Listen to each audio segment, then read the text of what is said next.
Shia Labeouf, the poster boy for white douchebags, has died at the age of 33.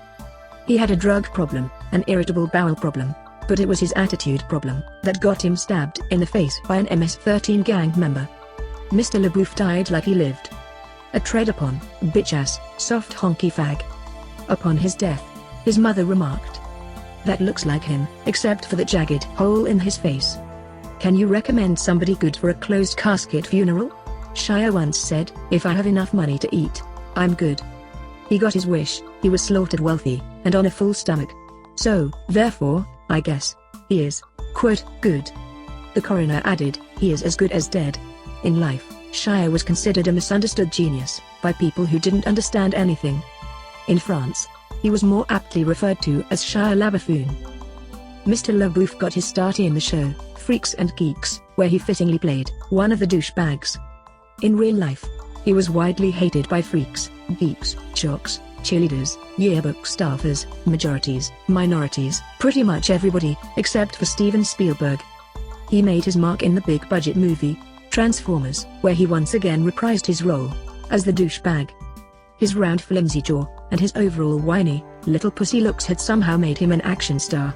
Stunt coordinator on the film, Ace Dangerton, remarked, "He couldn't break a potato chip with a punch, and yet somehow, he defeated the mighty Transformers." The Decepticons were all 50 feet tall, made of steel. Meanwhile this midget couldn't get on a roller coaster without a height check. That's showbiz for you. I did shots of liquor with him once, and he put a cherry in his whiskey. That's when I knew I'd be doing all his fucking stunts. He went on to star in Indiana Jones and the Crystal Skull, where he played the little shit who single-handedly ruined the Indiana Jones franchise. When asked about Shia, his co-star Harrison Ford remarked, "He has an Oedipal complex and a Napoleon complex. But it was his God complex that made him obnoxious.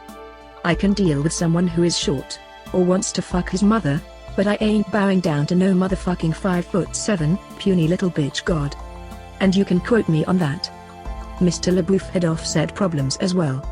He wore a paper bag over his head at the Berlin Film Festival reading, "I am not famous anymore." Attendees of the festival wished it was a plastic bag. Ironically, later that night, Berlin teenagers mistook his face for a bag of dog shit and lit it on fire. Luckily, the Berlin Fire Department arrived in time to stomp on his face. About his drug use at the time, Shia remarked, "I preferred to smoke joints, not blunts, because they are short and skinny, so it feels like I am sucking my own dick." Regarding his death, Megan Fox remarked, "His penis was actually smaller than a joint. Ironically, while we were dating, I nicknamed him Ghost Dick, because his white dick would inch through, without me feeling anything." She added, "I didn't even know dicks were big enough to hit a clitoris, until after we broke up." He went on to play John McEnroe in the movie, Borg vs. McEnroe. About his performance, McEnroe remarked, "I was never that much of an asshole." Tragically, his new film Honey Boy, which he wrote and directed, had just been released. Ironically, Honey Boy is what the MS-13 gang member called him shortly before hacking his face with a machete, and then peeing on his lifeless, Honey Boy body.